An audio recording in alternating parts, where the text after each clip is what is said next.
friends, now this is zacs kitchen இது உங்களுக்கான channel நமது மொழியில். இன்னைக்கு உங்களோட அட்டகாசமான ரெண்டு ரெசிபி ஷேர் பண்ணிக்க போறேன். ஜவ்வரிசி அப்பளம், ரவா அப்பளம். இது ரெண்டுமே ரொம்ப ஈஸியா செஞ்சிர முடியும். ரொம்ப கஞ்சி பதம் பார்க்கணும், அப்பளம் விரிசல் விட்டுரும், அதுக்கு அப்புறம் சரியா நம்மளுக்கு காஞ்சி வராது. இந்த மாதிரியான எந்த ஒரு ப்ராப்ளமும் இல்லாம ரொம்ப சிம்பிளான மெத்தட்ல நம்ம வீட்லயே ஈஸியா அப்பளம் செஞ்சிடலாம். இன்னைக்கு நான் செஞ்சு காமிச்சிருக்க இதே மெத்தட் படி நீங்களும் செஞ்சு பாருங்க. கண்டிப்பா சூப்பரா வரும். வாங்க எப்படி செய்யறதுன்னு செஞ்சு காமிச்சிடுறேன். இப்போ இந்த ஜவ்வரிசி வடகம் செய்யறதுக்கு என்னென்ன பொருட்கள் அப்படின்னு சொல்லிடுறேன். இந்த ஜவ்வரிசி வடகம் செய்யறதுக்கு ஒரே பொருள் தான் ஜவ்வரிசி நம்மளுக்கு தேவை. இந்த ஜவ்வரிசி பார்த்தீங்கன்னா நம்மளுக்கு மாவு ஜவ்வரிசின்னு இந்த மாதிரி வெள்ளை கலரில் கிடைக்கும். இது நம்ம வாங்கி வச்சுக்கலாம். இப்போது இதை பார்த்தீங்கன்னா அரை கப் மெஷரிங் கப்பில் நான் மெஷர் பண்ணி அரை கப் இதில் சேர்த்துக்கிறேன். இந்த ஜவ்வரிசி பார்க்குறதுக்கு நல்ல வெள்ளை வெள்ளையாக முத்து மாதிரி இருக்கும். இதிலே லைலான் ஜவ்வரிசின்னு ஒன்று நம்மளுக்கு கிடைக்கும். அது நம்மளுக்கு வடகம் செய்கிறதுக்கு கரெக்டாக வராது. ஸோ இப்போ இதை நம்ம வாஷ் பண்ணிக்கிறணும். இதோடைய கலர் நான் காட்டுறேன் பாருங்கள். இந்த மாதிரி வெள்ளையாக இருக்கிறத பார்த்து வாங்கிக்கோங்க. இப்போ இதை நம்ம வாஷ் பண்ணுறதுக்கு நல்லா தண்ணி ஊற்றிட்டு இதை நம்ம அரிசி கழுவுற மாதிரி நம்ம ரொம்ப கை போட்டு அழுத்தி கழுவக்கூடாது. இது லைட்டாக இந்த மாதிரி கிளறி விட்டு இந்த ஜவ்வரிசியை வாஷ் பண்ணிக்கலாம். ஒரு வாட்டி வாஷ் பண்ணிவிட்டு இப்போ நான் அதில் இருக்க தண்ணியை ட்ரைன் பண்ணிவிட்டு எடுத்துகிட்டு காட்டுறேன். இப்போ நல்லா இதை வாஷ் பண்ணி எடுத்துகிட்டு வந்துட்டேன். இப்போ இதில் நான் தண்ணி வச்சு ஊற வைக்க போகிறேன். தண்ணியுடைய அளவு பார்த்திங்கன்னா இந்த ஜவ்வரிசிக்கு கொஞ்சம் மேலே இருக்கிற மாதிரி நம்ம தண்ணி ஊற்றி வச்சுக்கிட்டோன்னா கரெக்டாக இருக்கும். இப்போ இதை ஒரு 8 மணி நேரத்துக்கு ஊற வச்சு எடுத்துக்க போகிறேன். இப்போ நான் நைட்டு ஊற வச்சுருக்கேன். மறுநாள் நான் இப்போ இதை ஓப்பன் பண்ணி உங்களுக்கு காட்டுறேன். இப்போ ஜவ்வரிசி நல்லா ஊறி ரெடியாக இருக்குது. பார்த்திங்கன்னா தெரியும் 3 மடங்கு நல்ல ஜவ்வரிசி உப்பலாக நல்லா புஷ்ஷுன்னு வந்திருக்கு. இதில் நீங்கள் பார்த்தீங்கன்னா ஒரு அரை கப் தண்ணியும் அதில் இருக்குது. ஸோ இப்போ நம்ம ஜவ்வரிசியை நம்ம காய்ச்சும் போது இந்த தண்ணியும் நம்ம மெஷர்மெண்ட்டில் சேர்த்துக்கிறணும். நல்லா ஊறி ரெடியாக இருக்குது. இப்போ இதை பார்த்திங்கன்னா நான் ஒரு மண் சட்டிக்கு மாற்றிக்கிறேன். நீங்கள் மண் சட்டியில் தான் செய்யணும்னு அவசியம் இல்லை. எந்த பாத்திரம் நல்லா அடி கனமாக நம்மளுக்கு அடி பிடிக்காமல் இருக்குமோ அந்த பாத்திரத்தை நம்ம எடுத்துக்கிடலாம். இதில் மொத்தம் நம்ம 6 கிளாஸ் அளவுக்கு நம்ம தண்ணி ஊற்றணும். அதாவது எந்த கப்பில் நம்ம மெஷர் பண்ணியிருக்கோமோ அதே கப்பில் நம்ம இதில் 6 கிளாஸ் 6 கப்பு நம்ம ஊற்றணும். ஏற்கனவே நம்ம ஜவ்வரிசிலேயே ஒரு அரை கப் அளவுக்கு தண்ணி இருந்தது. ஸோ இப்போ இதில் நான் ஒரு 5 கப் அளவுக்கு தண்ணி இதில் நான் விட்டுக்கிறேன். அடுத்து இதில் நான் உப்பு சேர்த்துக்க போகிறேன். நான் பிங்க் சால்ட் சேர்க்குறேன். உங்ககிட்ட வெள்ளை உப்பு இருந்ததுன்னா நீங்கள் வெள்ளை உப்பும் சேர்த்துக்கலாம்.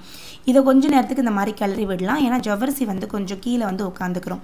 இப்போ நல்லா கொதிக்க வர ஆரம்பிச்சிருச்சு. இதை ஒரு மீடியம் ஃப்ளேமில் வச்சு நல்லா இதை கொதிக்க விட்டு எடுத்துக்கலாம்.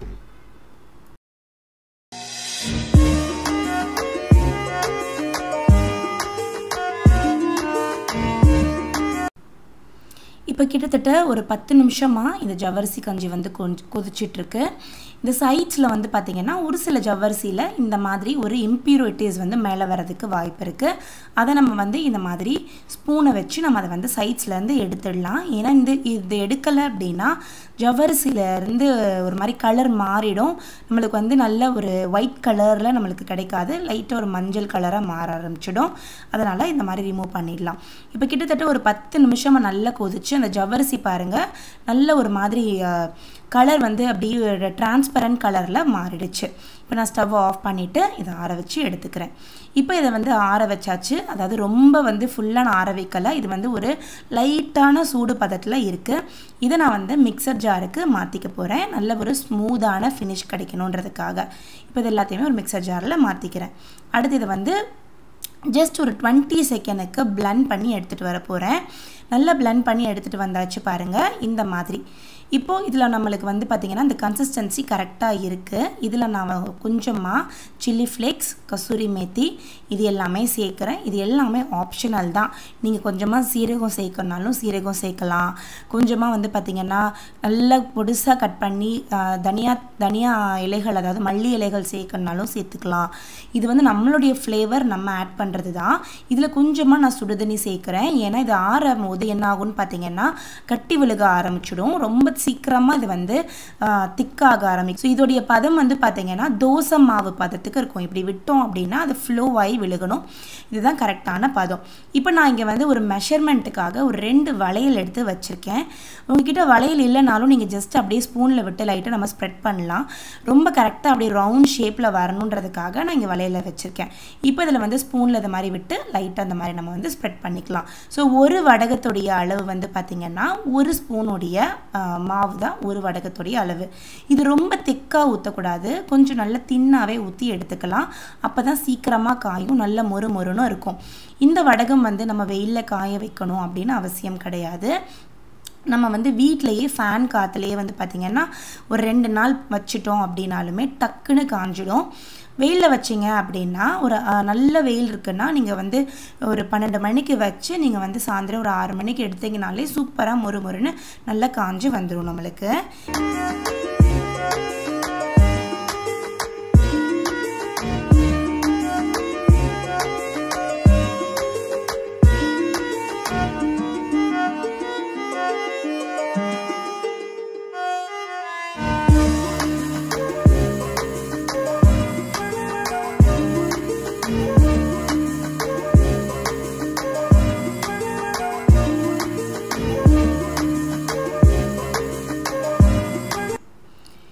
எனக்கு இதில் வந்து பார்த்திங்கன்னா கிட்டத்தட்ட 50 அப்பளம் கிடச்சிருக்கு ஒரு 1/2 கப்பு ஜவ்வரிசியில். இது பாருங்கள் நல்லா காஞ்சிருச்சு. நான் இது வந்து பாருங்கள் வெறும் சில்லி ஃப்ளேக்ஸ் மட்டும் போட்டு நான் வந்து எடுத்து வச்சுருக்கேன். இந்த அப்பளத்தை உங்களுக்கு நான் இப்போ வந்து பொரிச்சு காட்ட போகிறேன். நான் வந்து 2 ஷீட்டில் போட்டிருந்தேன். ஒரு ஷீட்லேயும் வந்து பார்த்திங்கன்னா கிட்டத்தட்ட 25 அப்பளம் எனக்கு கிடச்சிது. ஸோ இப்போ நான் ஃப்ரை பண்ணி காமிச்சிடுறேன். இதை நல்ல சூடான எண்ணெயில் நல்லா இந்த மாதிரி போட்டு எடுத்தோம் அப்படின்னா சூப்பராக டக்குன்னு புஷ்ஷுன்னு வந்துடும். ரொம்ப டேஸ்டியாக இருக்கும். ஆப்பசோடா இந்த மாதிரி எதுவுமே போடாமல் அவ்வளோ டேஸ்டியான மொறுமொறுப்பான ஜவ்வரிசி அப்பளம் வீட்டிலையே ரெடி ஆகிடுச்சு. இனிமேல் கடையிலையும் போய் வாங்கணும்னு அவசியம் இல்லை. ஸோ இந்த நல்ல ஒரு வெயில் காலத்தில் இந்த மாதிரி ஜவ்வரிசி இந்த மாதிரி நிறைய அப்பளங்கள் வந்து நம்ம ட்ரை பண்ணி ஸ்டோர் பண்ணி வச்சுக்கலாம். நம்ம இந்த ஜவ்வரிசி அப்பளம் வெயில் காலத்துலன்னு இல்லைங்க, எந்த டைமில் வேணாலும் செய்ய முடியும். ஸோ வெயில் காலம் இருக்கும்போது அரை நாள்லேயே நம்மளுக்கு காஞ்சி ரெடி ஆகிட்டு வந்துடும். ஸோ சூப்பரான இந்த ஜவ்வரிசி அப்பளம் உங்களுக்கு பிடிச்சிருக்கும் அப்படின்னு நினைக்கிறேன். பிடிச்சிருக்கு அப்படின்னா இந்த வீடியோவை லைக் பண்ணுங்கள். என்ன மறக்காமல் லைக் கொடுத்து என்கரேஜ் பண்ணுங்கள். நம்ம சேனலை சப்ஸ்கிரைப் பண்ணிக்கோங்க. அண்ட் உங்கள் ஃப்ரெண்ட்ஸ் அண்ட் ஃபேமிலிஸையும் ஷேர் பண்ணுங்கள். இப்போ நான் இங்கே 1/2 கப் ரவை எடுத்து வச்சுருக்கேன். இது வந்து மெஷரிங் கப்பில் 1/2 கப் எடுத்திருக்கேன். இப்போ நீங்கள் பார்த்தீங்கன்னா தெரியும் இந்த ரவை வந்து கொஞ்சம் சின்னதாக இருக்கக்கூடிய ரவை. கொஞ்சம் பெரிய ரவையாக இருக்குன்னா மிக்சியில் ஒரே ஒரு சுற்றி எடுத்துக்கோங்க. ரொம்ப பவுடர் ஆக்கணும்னு அவசியம் கிடையாது.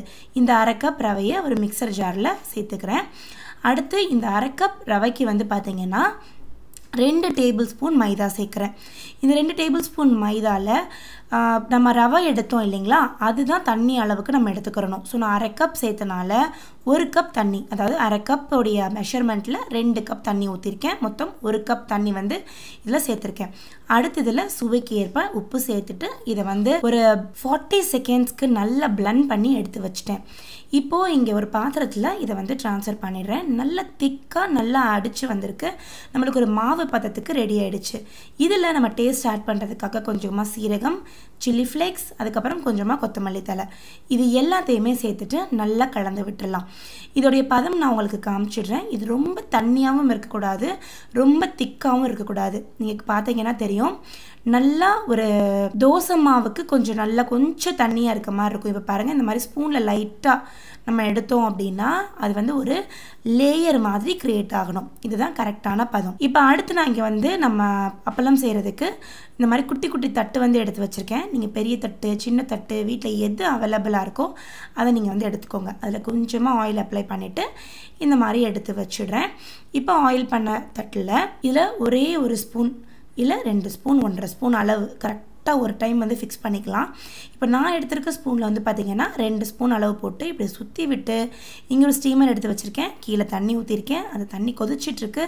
அதுக்கு மேலே இந்த ஸ்டீமர் வச்சுருக்கேன். அதுக்கு மேலே இந்த அப்பளத்தட்டை வச்சு மூடி போட்டு கரெக்டாக 30 செகண்ட்ஸில் பார்த்திங்கன்னா கலர் நல்லா மாறி நம்மளுக்கு இந்த மாதிரி ரெடி ஆகிடும். கலர் மாறுறது நான் ரொம்ப டிஃப்ரென்ஸாக நான் உங்களுக்கு வந்து ஸ்க்ரீன்லேயே ரொம்ப கிளியராக காமிச்சிருக்கேன். அந்த வெள்ளையாக இருக்க மாவு வந்து நல்லா எப்படி கலர் மாறி வந்திருக்குன்னு பாருங்கள்.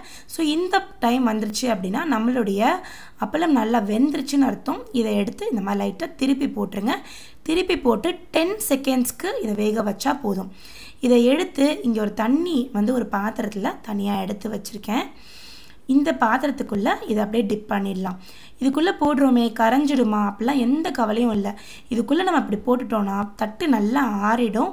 நம்மளுக்கு அப்பளத்தை இந்த தட்டிலேருந்து பிரிக்கிறது ரொம்பவே ஈஸியாக இருக்கும். அதுக்காக தான் சின்னதாக ஒரு டாங்கை வச்சு அதை நல்லா இது இப்படி மாதிரி எடுத்து விட்டுட்டு இதை வந்து இந்த மாதிரி உரித்தோம் அப்படின்னா அப்படி பர்ஃபெக்டாக வந்துடும். இது எவ்வளோ தூரத்துக்கு லைட்டாக இருக்குதுன்னு பாருங்கள். அப்படி தண்ணியில் போட்டோம் அப்படின்னா மிதக்குது. இது தண்ணிக்குள்ளே போட்டு எடுக்கணுன்ற அவசியம் கிடையாது. நீங்கள் உரிச்சு அப்படியே காய வைக்கலாம். இது நான் வந்து எவ்வளோ தூரத்துக்கு ஒரு லைட்டாக மெல்லிஸாக வந்திருக்கு அப்படின்றத காட்டுறதுக்காக உங்கள்கிட்ட காமிச்சிருக்கேன். நீங்கள் அதை உரிச்சு எடுக்கும்போது தண்ணிக்குள்ளே விழுந்தாலும் நீங்கள் கவலைப்பட தேவையில்லை. அது பர்ஃபெக்டாக ரெடி ஆகிடும். இப்போ நான் இங்கே வந்து ஒரு பேக்கிங் ட்ரேயில் ஜஸ்ட் ஒரு பட்டர் பேப்பர் போட்டுட்டு தனித்தனியாக வந்து ப்ளேஸ் பண்ணிட்டேன். நீங்கள் வந்து இதை பிளாஸ்டிக் பேப்பர் துணி எதுனாலும் நீங்கள் இதை போட்டு வந்து காய வச்சுக்கலாம். இப்போ இதை காய வைக்க போகிறேன். நான் முதலே சொன்ன மாதிரி ஃபேன் காற்றுல 2 நாள் ஆகும். நீங்கள் வெயிலில் வச்சிங்க அப்படின்னா நல்லா வெயில் அடிச்சது அப்படின்னா ஒரே நாளில் இது நல்லா காஞ்சு சூப்பராக ரெடி ஆகிடும். ரொம்பவே பர்ஃபெக்டாக இருக்கும். பார்க்குறதுக்கே எவ்வளோ நல்லா இருக்குல்ல. ஸோ இதை நல்லா வெயிலில் காய வச்சதுக்கப்புறம் உங்களுக்கு காட்டுறேன். இப்போ பார்த்தீங்கன்னா தெரியும், நான் மறுநாள் இதை எடுத்திருக்கேன். சூப்பராக காஞ்சு அது எல்லாமே ரெடி ஆகிடுச்சு. அப்படி பார்க்குறதுக்கு கண்ணாடி மாதிரி இருக்குது. ஸோ ரொம்பவே பர்ஃபெக்டாக ரெடி ஆகிடுச்சு நம்மளோட அப்பளம். இப்போ அதை ஃப்ரை பண்ணி எப்படி வருது அப்படின்றத காமிச்சிடுறேன் வாங்க. இப்போ நான் இங்கே வந்து எண்ணெய் ஊற்றி வச்சுருக்கேன். எண்ணெய் நல்ல சூடாக இருக்குது. இதில் வந்து பார்த்திங்கன்னா எண்ணெய் நல்ல சூடானதுக்கப்புறம் நீங்கள் ஸ்டவ் நல்லா ஸ்லோ பண்ணிவிட்டு இதை போட்டு இப்படி நம்ம எடுத்தோன்னா பார்த்தீங்கன்னா தெரியும் எவ்வளோ தூரத்துக்கு நல்ல புஷ்ஷுன்னு எவ்வளோ பெரிய அப்பளமாக வந்துருச்சு அப்படின்றது. ஸோ இது ரொம்பவே சூப்பராக இருக்கும். நல்ல கிறிஸ்பியாக இருக்கும். இதை வந்து சுட்டுட்டு இந்த மாதிரி ஃப்ரை பண்ணிவிட்டு ஒரு நல்ல ஒரு ஏர்டைட் கண்டெய்னரில் நீங்கள் வந்து போட்டு வச்சிட்டிங்க அப்படின்னா காலைல சுட்டது ஈவினிங் ஆனாலும் நல்ல மொறுமொறுப்போடையே இருக்கும். ஸோ கண்டிப்பாக இந்த ரெசிபி உங்கள் எல்லாருக்குமே ரொம்ப யூஸ்ஃபுல்லாக இருக்கும் அப்படின்னு நினைக்கிறேன். இதே மாதிரி ரவை அப்பளம் நீங்களும் வீட்டில் செஞ்சுட்டு எப்படி வந்திருக்குன்ற கருத்தை எனக்கு மறக்காமல் கமெண்ட் செக்ஷனில் சொல்லுங்கள். அடுத்து நீங்கள் இந்த மாதிரி ரெசிபிஸ் ட்ரை பண்ணுறீங்க அப்படின்னா இன்ஸ்டாகிராமில் எனக்கு கண்டிப்பாக ட்ராக் பண்ணுங்கள். அண்ட் இன்ஸ்டாகிராம் லிங்க் டிஸ்கிரிப்ஷனில் இருக்குது, செக் பண்ணி பாருங்கள். நான் உங்களை அடுத்த வீட்டில் சந்திக்கிறேன். அது வரைக்கும் பை பை.